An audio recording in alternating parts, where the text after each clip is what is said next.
Killer podcast. KillerKellerOfficial.com. You need the Kellervision app. 24/7 mini documentaries, podcasts, live shows, DJ live streams, top fives, subscription packages, plus products for all your podcasts and street culture sports. Download it from the App Store for free today.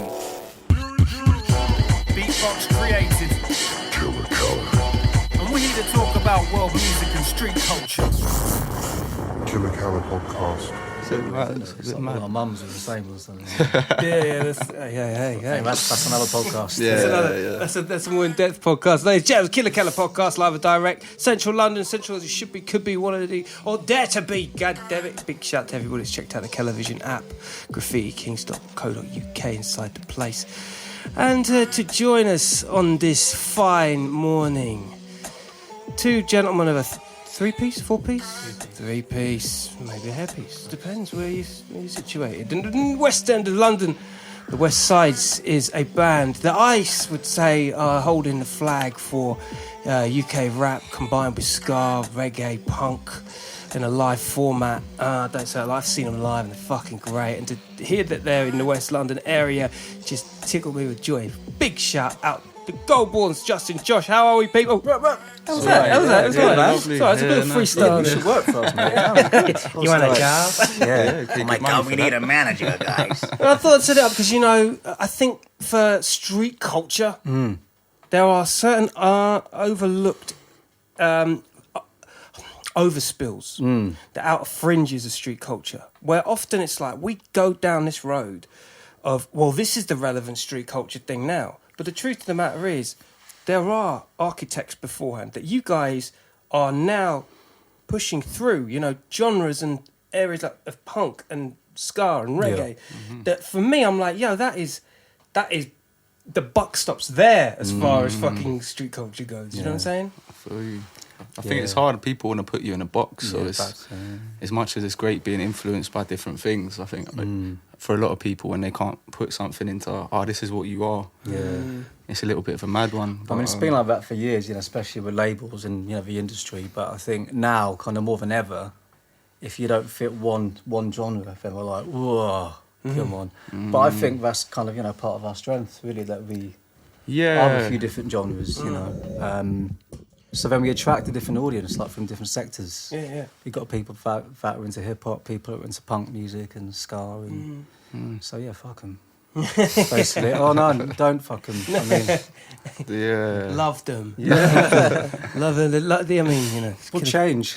You can adapt. Do what you want. Do anything. But that's kind of been the mantra of most artists up until the DIY, the new DIY of things like this, like doing a podcast just in the middle of wherever I'm vast situated. Studio. It's a vast studio with Playboy bunnies in the back and a swimming pool and yellow M&Ms and So these are all things though that have become so accessible. But there was a time where it really was the case, wasn't it? You couldn't just be yourself, heaven for fucking bid. Yeah, no, exactly.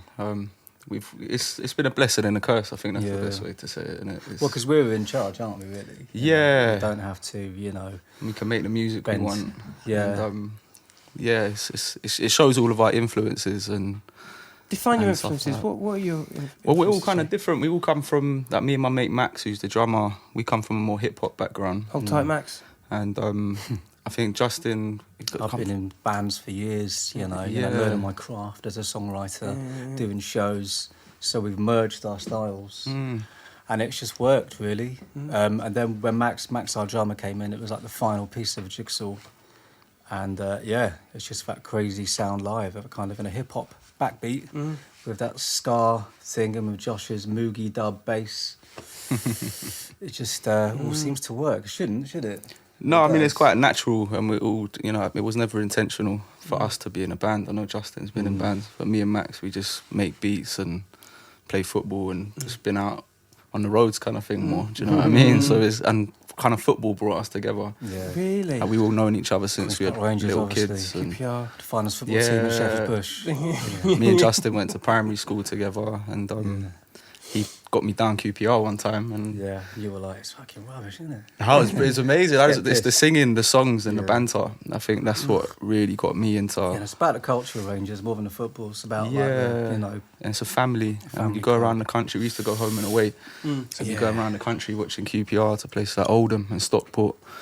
And So you're proper footy fans. Yeah. Yeah, That was you know. I think you're my first footy fans that have been on the podcast. Really? Yeah.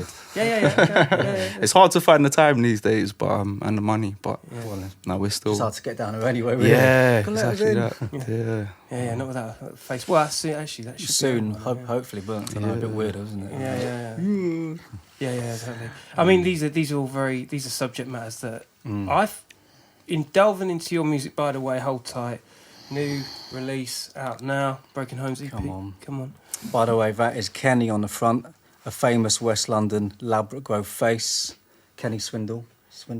Swindles used to be a stall holder on Portobello, big QPR fan / casual, and Wicked. good mate of the band now. So yeah, Wicked. Oh, so he's still around, huh? he's still around. Yeah. Go down the Pig and Whistle, Latimer Road if you. Yeah. In fact, Come that say picture hello. was taken outside the Pig and Whistle after many a pint, Yeah, wasn't it? exactly. After about 10 pints. This is Real. Yeah, bro, and this is what I find totally intriguing about you guys.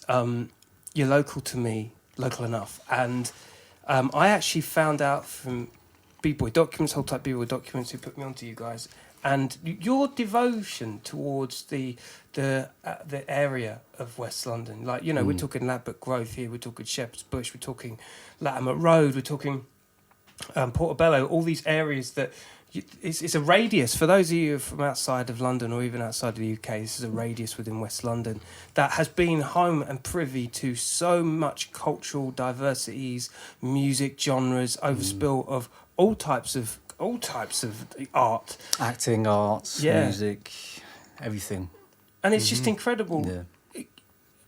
Some of the content that you talk about, the topics that you raise, you know, in light of Grenfell, Yeah. in light of you know, the pull on diversity and the social commentary of the Yeah. days, you know, going back into your archive, which I did, I delved in, I was like, yo, who's these guys? This is fucking great. You know what I mean? And it's real. Like, you guys, you walk a very thin punk-esque line of, we're going to say what we think, or fuck you anyway.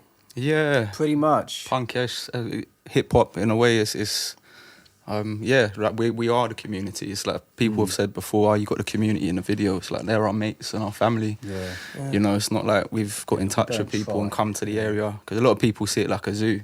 They come down as tourists and kind of like, oh, look at the Grenfell. locals, or look at Grenfell. Do you know what I mean? And we're born and raised there.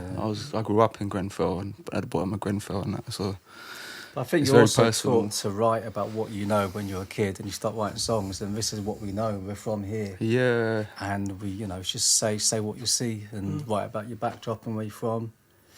And, you know, growing up, the music was always there in our face. Like if you walk down All Saints Road, there's a dub sound system, and my dad was good mates with people like Lemmy, so I always had punk around to a point. Okay, I've got questions. Yeah. Stop. Motorhead for life. Right. Talk to me. So, where because this probably won't even go on the podcast.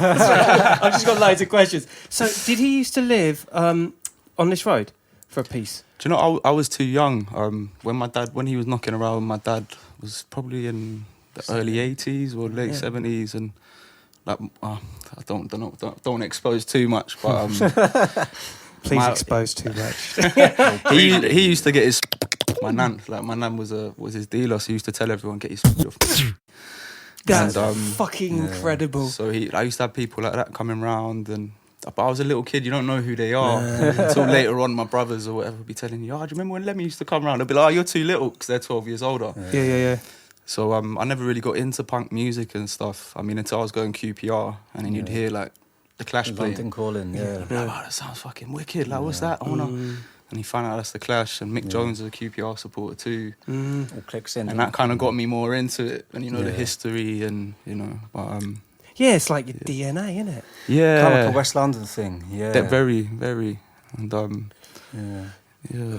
It's like as a kid, like you're told stories about the area, like this is where the Clash used to drink, this is where, Lemmy used to do this. So you learn, and you're like, oh God, I want to be part of that. And Yeah. Yeah. you start to chip away, and Yeah.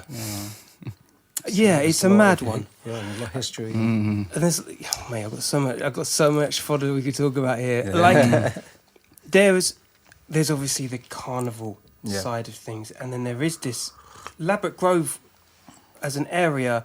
It was home to like the likes of Hawkwind, and you know that more hipster 70s, 70s proggy. Yeah, mad how that Yeah, kind of clash kind of came in and created this. It's mad. It almost like Ladbroke Grove was like a front line in my mind. Yeah, well, in many ways, Yeah. not just a front line, but like a musical front line. Yeah. You know, Joe Strummer's first band used to play at the Elgin. That's So it. then before the Clash, and that's when he had long hair and he was a bit of a hippie. So it's that merging into punk and, you know, I think punk in a way was born in West London. Yeah, well, you know, like in the States, that's where punk really started, but they weren't proper punk bands with long hair and all that. And what are they called? The Ramones. Ramones, Yeah. come on, man. Yeah. You know, it's a London thing, you know. It was a bit kind of, for me, when I had the Ramones, I liked the speed and the turnaround of songs super quick. Yeah. I liked the chord, but there was something about that. It was almost like, Yeah. it's just a bit, hey, wanna go, yeah, diner music. Had a kind of Yeah. diner thing going on. I think Johnny Rotten said that kind of like rich kids from the suburbs, like in a mum and dad's in the garages with a long hair, and it's not punk, is it? It's just more, you know, good band, but yeah. So you know, West London and you know, Ladbroke Grove has always been at the forefront of new music. Really. Yeah, for sure. You know, And then came to hip hop. The hip hop. I had Scam, graffiti writer Scam, Hold Tight Scam, who's a West London native. I know, I've seen him up. Yeah. Yeah, and he would cite living below Hawkwind or above, and he used to be the annoying kid that used to run around them every time they were high. Yeah. That's mad. cross Yeah, it was culture like of that. like Yeah. Hawkwind and hip hop starting off. There's people you don't even know who they are, but then Yeah. if someone will tell you, oh, you know that guy is. Yeah. Oh, right. Yeah.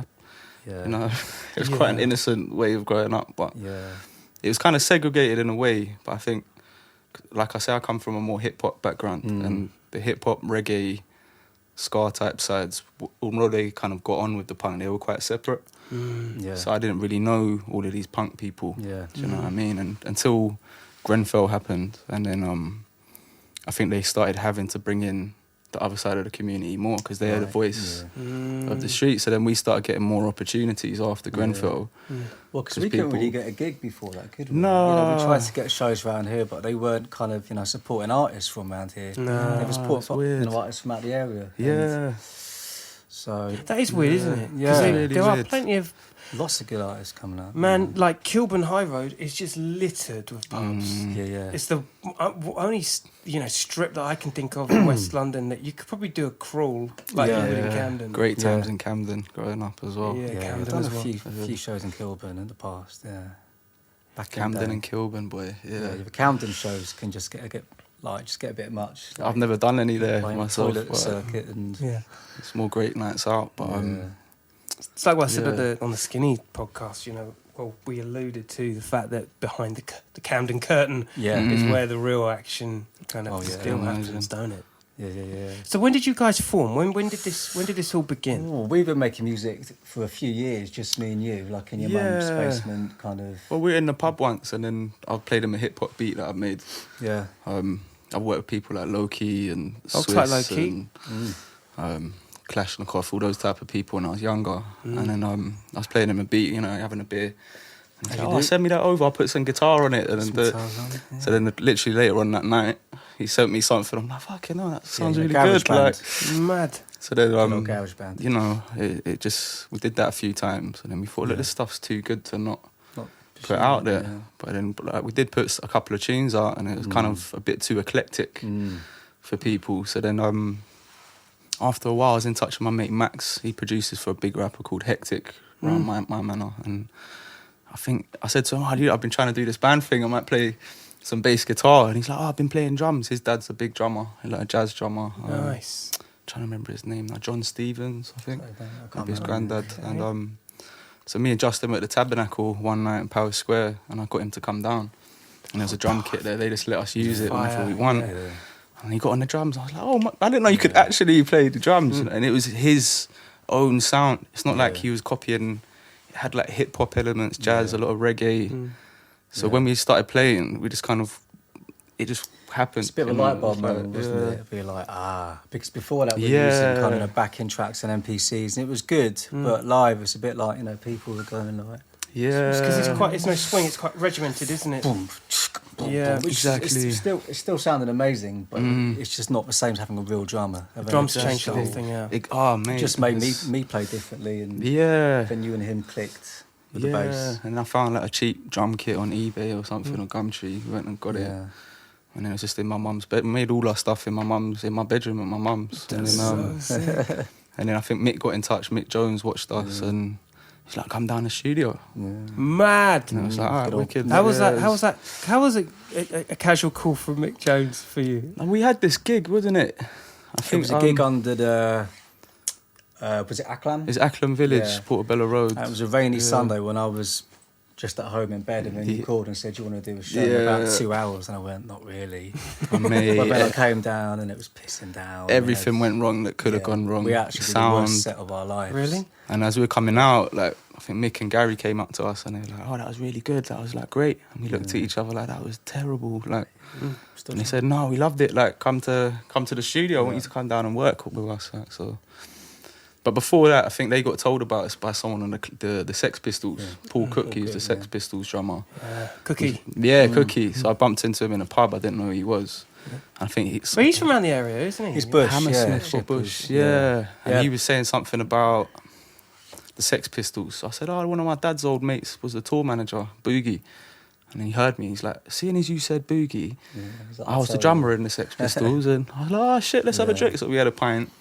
Showed him a couple of our tunes, like thought nothing of it, and then he must have told Mick, "Oh, there's this band called the Goldborns." So if we weren't in that pub at that time having a pint, because when he turned up, we didn't know, like, this van pulled up and his old guys kind of came out and we were like, "Oh, look at these lot." And then I said, "Do you want a pint?" And we're like, "Yeah, go on then." But if we weren't in that pub at the time, then we might not have got to it with Mick, and we might not be sitting here with you. Wow. So there you go. Yeah. West London folklore. And it goes to show, don't it, that doesn't matter where you are in the world. Like, you've got to be in it to win it, and you've got to be show. out there. Absolutely. You've got to be out there, show. Absolutely. And it's like the shittest show. And you could just, and then the strangest things happen. But you always hear stories like that, don't you? You know, when you watch those kind of Sky Arts, BBC 4, I love them. You know, you really cut your chops on learning how they used to really have to hardcore grind, you know, to get anywhere. Absolutely. I think you just think, "Oh, I'm making good music, that'll be good enough, innit?" No, we learned that kind of earlier on. Yeah. Like, no, next. Yeah, trying to get, like, knocking at enemies' door and all these people. And they got all these things, like, unsigned, under the radar. But it's all And then they're promoting people connected. that are already, like, getting millions of views and hits. So it's, there's not really anyone, apart from people like Robert Elms and obviously Mick Jones taking us under his wing. Like, it's just all I of think it. And you know how it is, man. like, It's round fake, here, innit? there's not loads of people from this area who've done well, but like to support new music. There's not a lot of, or not from round it, but people that have come here and made their fame from the area. They don't tend to give back. But Mick does. Exactly. Mick Jones does. It seems like he really championed some... Yeah. It's just pure. It comes from a pure place. Whereas everyone else, a lot of people, it's just like, it's like crabs in a back bucket or whatever, isn't it? Yeah. And it's like they should be helping out. Yeah, especially if you're coming from the manor, or like, it's a lot of people taking and giving nothing back. Yeah, I kind of. You know, I mean, this may come across as spicy, and my intention is not, because it happened, and I felt kind of bad for them at the same time that it happened during the whole year of COVID. But around here in West London, we were championed as the Brent 2020 of culture. I don't know if you saw that. This was a thing. I didn't see that. Brent was seen as the 2020 place of culture. What does that even mean? Well, so each year, the money from the cultural fund gets injected into areas and boroughs across the country. Didn't see any of it. Well, you wouldn't, because it was 2020 and everything was locked down, right? So there was no events or anything, you know. So I kind of felt for them in that respect, but at the same time, you know, egos aside, because it's totally cool, and it really didn't trouble me at the time neither. But in retrospect, I was like, yo, you didn't know about it? You guys didn't know about it. And I only kind of I was only drawn to it because somebody who was a friend of mine Right. just contacted me. And I'm like, yeah, man. So I've been doing this podcast here for the last 3 years. And like, I didn't even know about it. Wow. So, I think you're right. It's very selective. What people want Yeah. you to believe is the thing they're Do you know what I'm saying? Yeah. But, you know, it's handed out to the right people Yeah. that are usually linked to that organisation in the first place. Yeah. So, yeah, that's a weird one, Brent. I didn't hear about all that. Well, there's plenty. Obviously, 20, again, like by Maxilla, where we're from, there was all these studio spaces under the Westway. I don't know if you know about the Westway, and it's given to the community, all of these spaces. Really? So But that's yeah, RBKC have been so corrupt, they've been giving it to people like Pret a Manger, and there was never supposed to be any big places like that. It was all supposed to be for the community and community run, but this RBKC basically took over with the Westway Trust. Yeah. And pre-Grenfell, there's all these studio spaces, and they were given all to like rich kids and people that don't really need the funding. Or it was all very hush hush. Yeah. You know how it is. That's how And they if do you walk it. down through the area now, it feels like that. You see people and you're like, you're not from the area. Mate, a lot of the You've most got, talented like, people there, you can go to Portobello Green or wherever, they're there smoking crack or doing whatever, but they were the most talented and they didn't get any opportunities. They didn't get given these platforms.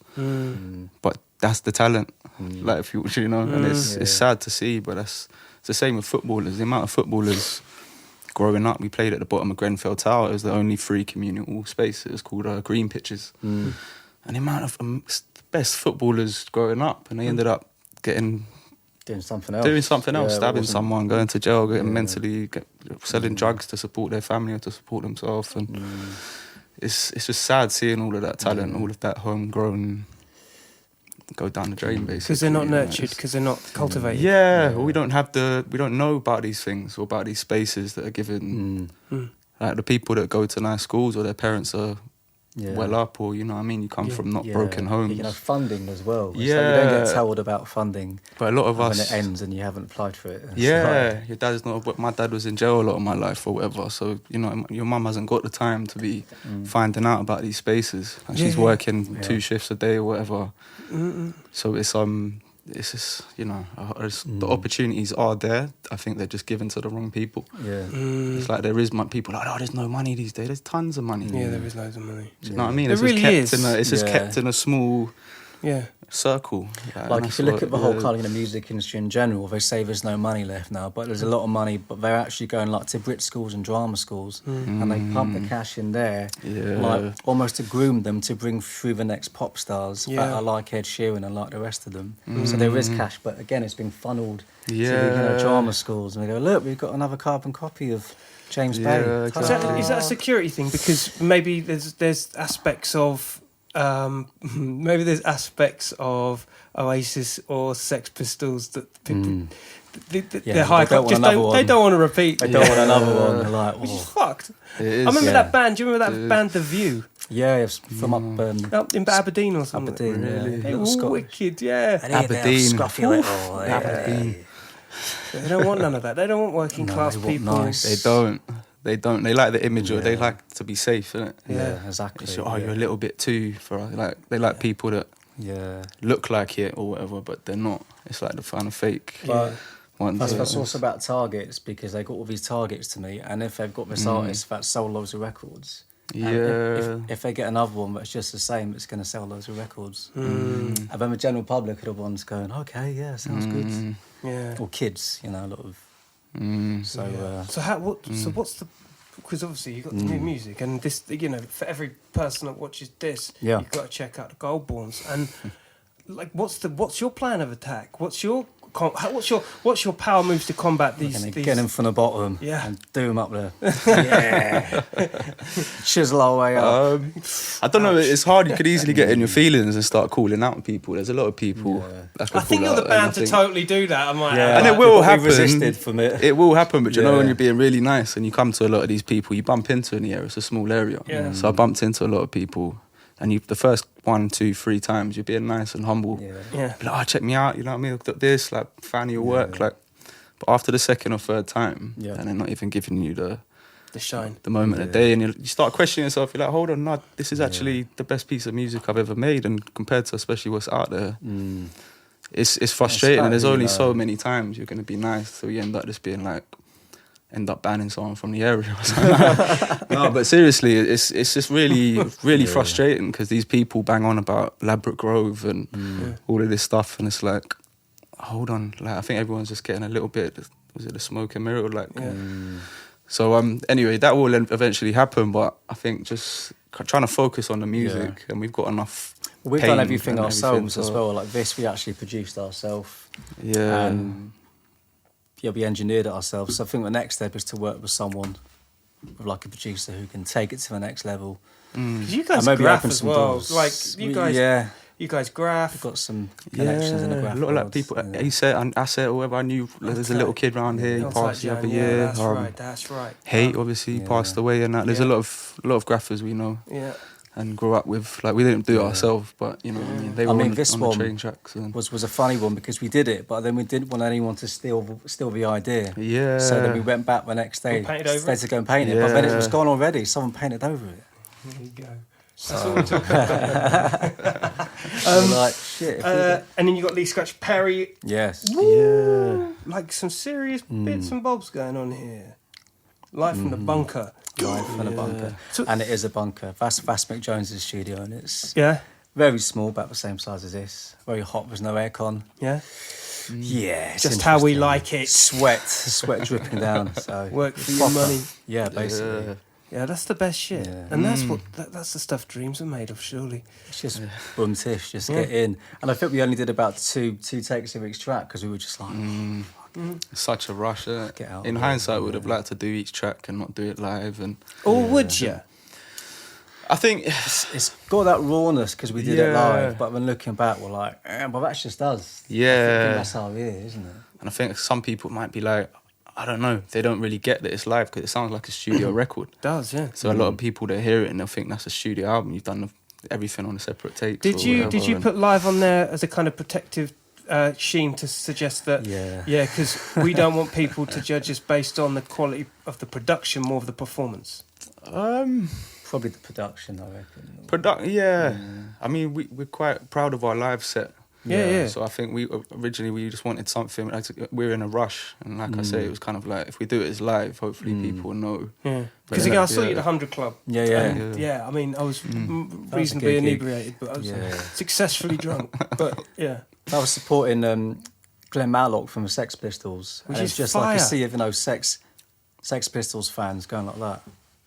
Yeah. And it was a bit tough, but after a few songs, they were loving it. Yeah. So it's that kind of, shit. They're like the hardest people to crack, man. Yeah, it's that true. was- that And was interesting, we've got my good friend, well, Kaiser, the rapper Kaiser. Yeah, I saw you doing track with Kaiser. Hold tight, Kaiser. We've got an Yeah. EP coming out this month called People Trying to Succeed Daily. People, PTSD. He's one of the, in my humblest opinion, he's one of the most honest artists. Oh man, I was saying yesterday, what my favourite pretty much ever UK rappers are Skinny Man and Kaiser. Yeah. You know, like I think they're Truth. just flawless. Like, Also, he's a you know, nice bloke it's as well. Yeah. Reality Yeah. music and So it helps. And he was in my brother's class in school. So he's always been like a big brother to me growing up in the area. And like he's helped me get through a lot. And we made this together. And it's very personal, like all of our stuff. It's our heart. It's like exposing yourself. Yeah. You know what I mean? Like it's. I think that's why we don't do a lot of music, because when we do something, it has to be proper. Yeah. That's a bit too cheesy. It's got to be from the heart. No, it's interesting you say that, because sometimes it's like an explosive waiting to go off. And sometimes you don't want to keep on hitting the ceiling with ideas. Yeah. You just want to go and explode and then come out and think, that was good. Yeah. Yeah, that was good, done that.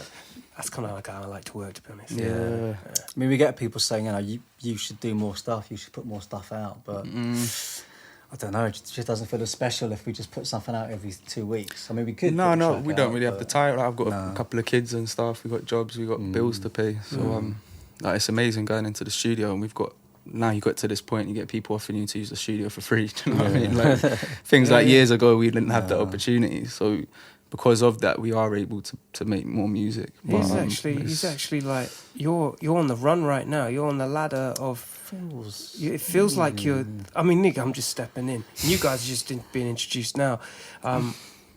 Feels like something's crazy. starting to happen a bit more. Yeah. I think since we brought this out, it's kind of, people are going, oh, okay, you got tunes. A bit. and you can play as well because it's live. Mm. So hopefully if things start to get moving a bit more. Mm. And I think the authenticity, do you know what I mean? Like really doing what we're talking about, and like our community backs us 100. So a lot of people, if you're trying to be a bit of a culture vulture, you get called out. Yeah. But there's no one that would call us out because you're we're real. really there. We're there every day. Like we're doing more for the people. You know what I mean? Do more for others than you do for yourself. See, real shit. And, you know, this is the real protest music. Yeah, This kind is of, yeah. This is the real shit. You know? Mm. The West London sound, and you know, local as fuck. Local lads, Yeah. You know what I mean? Yeah, Anyone quite, says yeah. tabernacle and drums in the same sentence, that's my fucking seal of approval.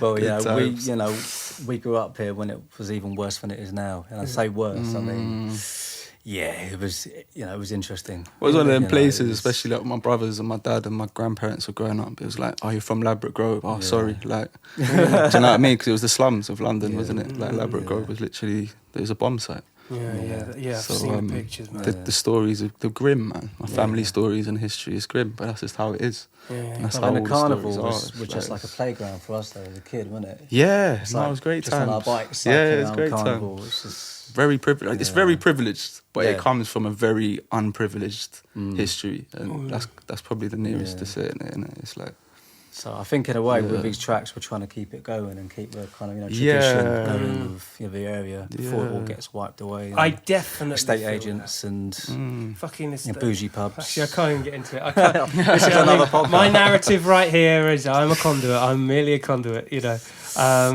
And all is good because when you put it into the energy of this, then it can only do good. There is a message in each one of the tunes, and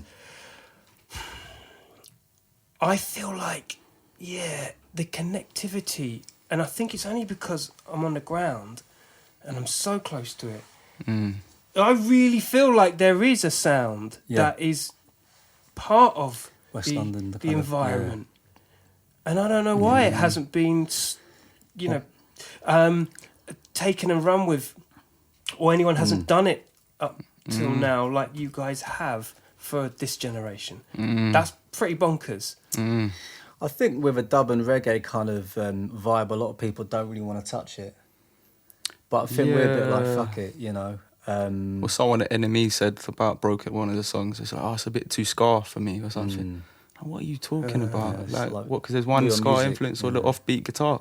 Well, you hear the offbeat and you think that's all ska. Like, it's a little bit mad, and these are the people that are giving people opportunities. But it's back to that You box thing, isn't it? Like, yeah. Scar, hip hop. Yeah. And then you get to a certain point, say you get 500,000 views or you break that barrier, and then they'll be like, oh, let's support you. Yeah. It's like, we don't need your support now. We needed your support when we're broken, we got nowhere, do you know what I mean? That's It's why like, Robert Elms has been great with us because he actually gets our sound. Like, he gets the whole, West London vibe.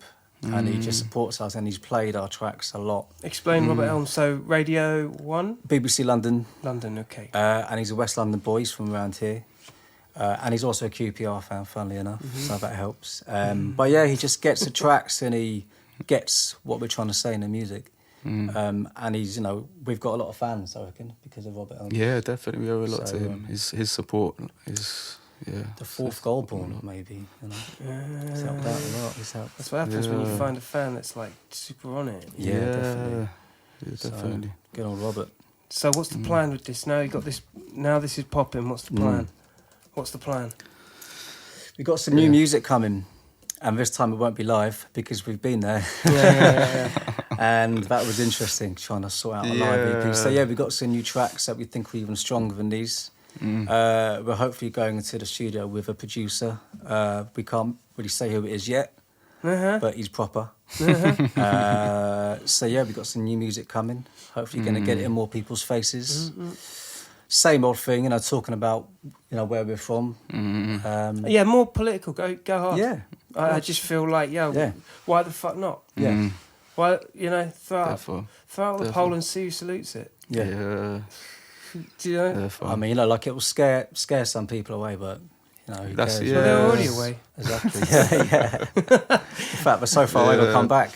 They might just boomerang back around. Yeah. These Great. guys. But you have some people who get a bit scared because of what we talk about. Like, either robbing or selling drugs or like the new one. And I remember someone, I won't say any names, but they were like, oh, but about changing the lyrics because of what you're talking about. And it's like, no, like we're not, just because it's not going to get radio play or something, we're not going to change You radio the song. really It's not like all the B and it's be no all compromises. in the And now don't get me wrong, like I'm tired of working my arse off as a gardener and everything, but making the best music's more important. Do you know what I mean? If you start changing the lyrics to try and get on radio, it's like, can't really start doing that. But, because what I big shout out to Doc Scott, drum and bass, Metalhead's original. He was touring the States, and the compromise, there was none. He was like, no, because if we started diluting drum and bass before it's even got over, you wouldn't have a culture like you got now. And it's the same thing with any music. well, it's mad you say Metal. It wasn't Goldie part of Metal. He posted up our video. yeah. And then got us like hundreds of fans and views. And I'm like, mate, That's thank my you so guy. much. Like, let me People send like you Goldie get it, don't they? Because he's real. Oh, He's like mate, kind of, it makes such realness. like that means more to me than do you know what I mean? Getting all over Big shout out radio. G, that's my man. And he actually supported the three, I think it was 3 shows with Sex Pistols at Brixton Academy. No way. It was him and those Scratch shows. Perverts. Yeah. Wow. It's a bit random, isn't it? It was. Sex Pistols. Yeah. And very similarly to your Glenn Matlock. There was a lot of that going on. Yeah. Poor guys, it was just like, God, those shows were a bit mad. The Sex Pistols ones at Brixton. They were I a bit, watched them on YouTube. I've seen them. Great. Like a riot, isn't it? Yeah. I mean, I'm a Steve Jones fan as well. Like, I'll listen to the radio he's show. great, and isn't he? he's great. You know. I'd love to get in touch Steve with him. Jones. Is he in America, LA or something? Isn't it? Yeah. I'm sure that's relatively. Jonesy's jukebox. That's it. Yeah, if you're there having drinks with Paul Cook, I'm pretty sure that's not too. Yeah. That's something we should do. We should This try shit and ain't do too it. hard. more, innit? Yeah. Give me the phone, I'll call. Shepherd's Bush Boy again. Jonesy. I'm telling you, man. It's all, Yeah. and next thing you'll be going out to LA and just being on a radio show. Imagine, mate. Jonesy's Jukebox, yes. Look, these are all known. Come on, Jonesy. Well, Although he's a Chelsea fan, but that's all right.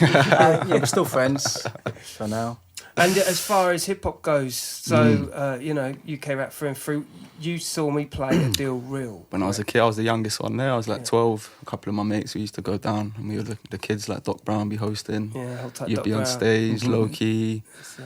Loads of people, Manage, a couple people Yeah, like Manage. that. Oh, hold tight, Manage. I've forgotten a lot of names, but there was some wicked nights. I think Mos Def came once, Kalashnikov packed it out once. So I don't think it was free. It was free, and it was about half the size of this place, isn't it? Yeah. So it was like on another level Where's of that like Carnaby Street or Carnaby something. Street. Yeah. Kanye West jumped in and Well, I with wasn't there A-Track for that. and just Right. that was some Yeah, some great nights, mate. It was bonkers. That's how it was, wasn't it? Yeah. Listen, boys, thanks so much for Thank you you. so Oh, much. yeah, before we Bella Pepper as well. These boys ain't playing. Check that out. You can get it online, right? Only in Ladbroke Grove at the moment. You will be able to get it on Amazon in the next month or two and that. But Amazon, yeah. just got proper labels. But if you're ever in Ladbroke Grove, JD's Caribbean, Portobello Shack, mainly just look out for the Caribbean shops and that. And most of them And this is you. This is all. That's all me, yeah. That's all me. Wicked. See? Yeah, got Hopefully- music and a sauce. Hopefully Justin will do a theme tune for it soon. We'll do it together. Okay, yeah. No, I'm joking. Something there.